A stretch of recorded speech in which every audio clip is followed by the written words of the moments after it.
dikasih. Kemarin itu aku buat masker.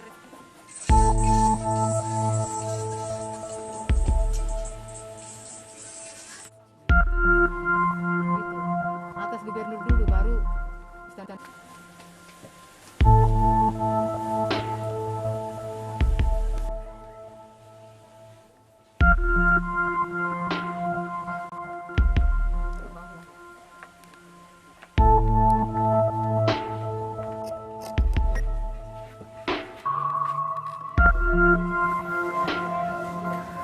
Pandemi COVID-19 menjadi tamparan bagi kita semua, termasuk bagi para pelaku usaha kecil di Indonesia dan di Sumatera Utara.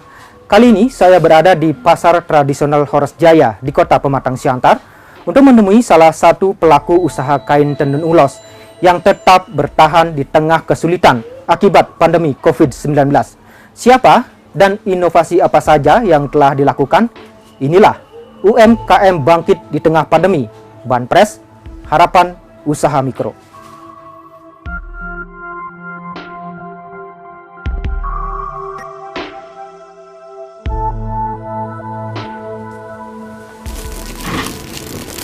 Halo Bu Poni. Halo, Apa selamat kabar? pagi.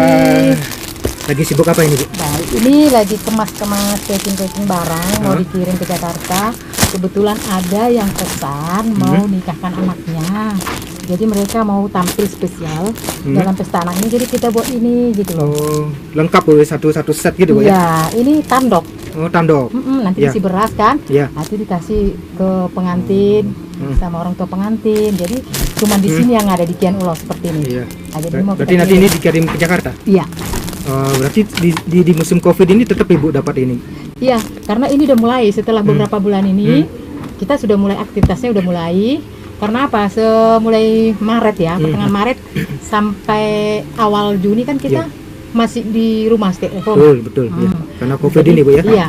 Setelah Pak Jokowi memberikan peluang untuk memulai bisa berusaha, kami buka toko. Ya. Sebelumnya kita nggak buka toko, kita di rumah doang gitu. Oke. Bu, bisa nggak ditunjukkan salah satu produk Ibu yang mungkin bisa saya coba gitu loh Bu? Oh iya, saya juga pengen coba Iya, karena ini hasil karya inovasi dari Kian Ulos. Dia menunjukkan motif jugia. Ini melambangkan dia sumut, poras sumut. Boleh saya coba Bu ya? Silakan, Kita pakai Bu ya? Saya juga sambil senang sambil kita berbincang-bincang. Iya. Wah, kayaknya pas sekali dengan saya nih Bu. Iya.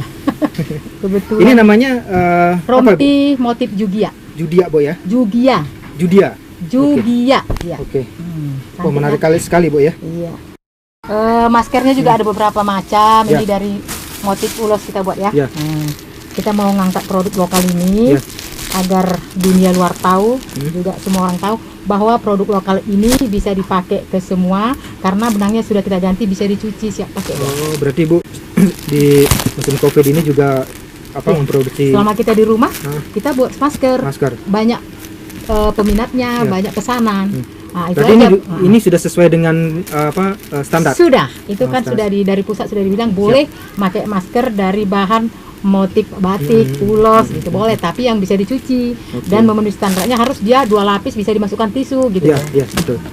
Ibu, kita sedikit berbincang-bincang. Terima kasih sudah menerima tim Sumut TV di sini. Ibu bisa sedikit diceritakan Ibu memulai bisnis ulos ini sejak kapan Bu? Lebih kurang 26 tahun. Kalau tidak silap saya tahun 94. Nah, kita mulai bisnis. Ya, itu mulai dari mana Ibu memulai bisnis ulos ini? Awalnya sih kita berdagang biasa. Berdagang biasa. Setelah kita berdagang, banyak kali keluh-keluhan dari para penenun, khususnya ibu-ibu rumah tangga. Penenun itu kan dia mempelajari satu motif, ulos.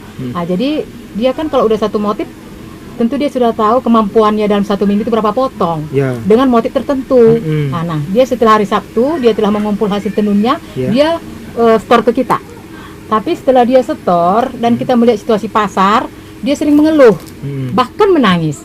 Karena apa? Karena dia modal dia untuk memulai usaha lagi setelah dia jual kayaknya kurang, tidak mampu. Jadi saya berpikir, beberapa ibu seperti itu kan, mengeluh dan mengeluh. Nah, saya berpikir gimana cara mereka ini saya bantu supaya ekonominya tambah. Terpaksa saya ajak mereka kerjasama dengan mengubah benang dan motif ulosnya sedikit-sedikit supaya jadi pakaian keseharian, bahan yang bisa kita inovasi pakaian keseharian gitu. Kebetulan memang agak sulit sih, tapi lama-kelamaan mereka mau. Dan yang awalnya dia mengerjakan ulos itu 385.000 satu minggu, sekarang 700 bahkan 1.200.000 per minggu setelah kita inovasi gitu. Semakin pesat Ibu ya. Bu, apa namanya?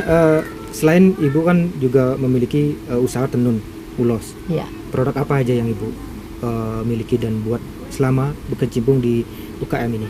Setelah kita mengeluarkan produk ulos, kita banyak menambah beberapa jenis produk kita. Contohnya dari satu bahan yang telah kita inovasi, benang motifnya sedikit-sedikit biar dia bisa lebih bagus diinovasi menjadi keseharian. Dari satu produk itu bisa 15 bahkan 20 produk baru. Seperti kemeja, rompi yang kamu pakai, ya jas, ya. Ini dasi, ya.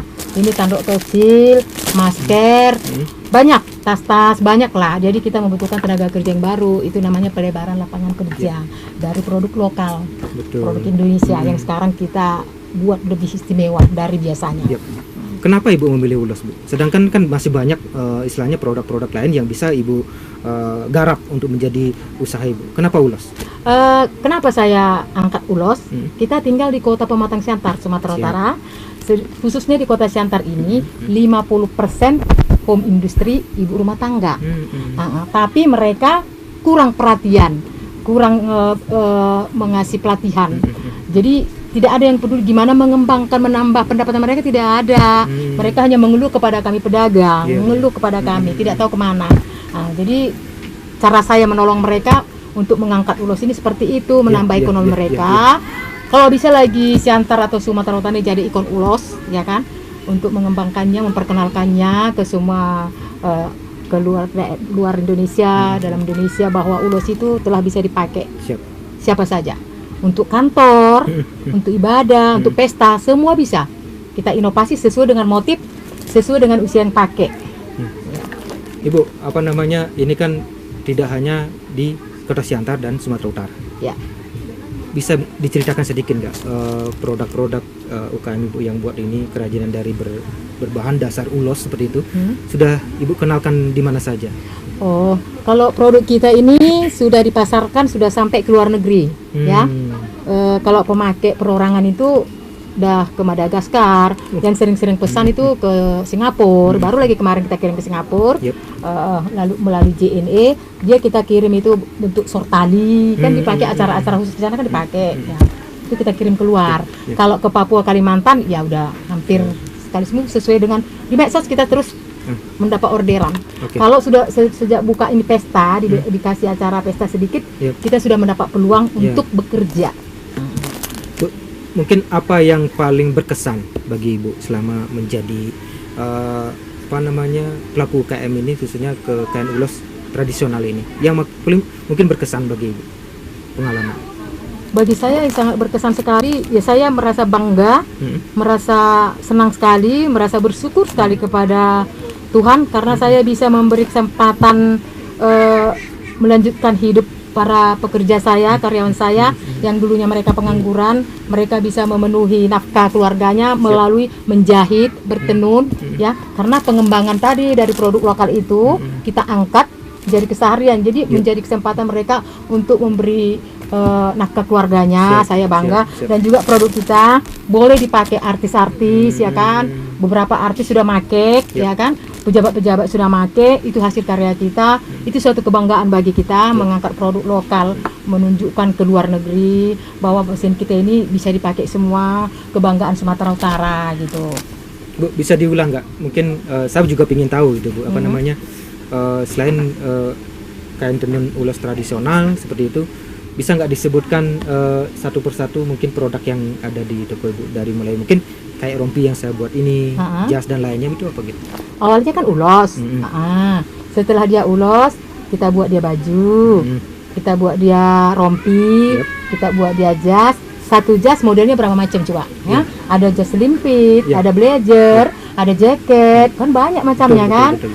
Dasi, baru dari tanduk tadi, baru dompet tas. belakangan ini masker karena kita lagi kena pandemi ya kan. Pandemi bukan hanya Indonesia, luar negeri juga. Cuman pandemi di Indonesia memberi peluang kepada UKM untuk bekerja membuat masker untuk memenuhi pasaran gitu, pesanan. Oke. Bu, perbincangan kita lanjutkan nanti. Kita jeda sebentar.